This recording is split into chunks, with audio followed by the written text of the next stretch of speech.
গর্তের ভেতর হাত দিও না। কোথায় কি থাকবে? কোথায় সাপ কোপ থাকবে ঠিক নেই।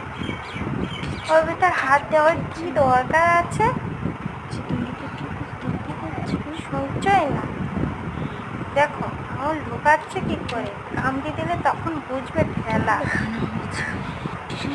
এত দেখার কি আছে? কি দিয়ে চাপিয়ে দিলে তো কি দেখা যাচ্ছে? আবার সে গর্তের ভেতর ঢাকে বাড়ছে তো এই দেখাচ্ছে হয়ে যাচ্ছে। অত দেখার কিচ্ছু নেই, রেখে দাও। ভালো করে মাটি দিয়ে এঁচে দাও, ঠিক হয়ে যাবে। কি না কি ঢুকেছে তার নাই ঠিক।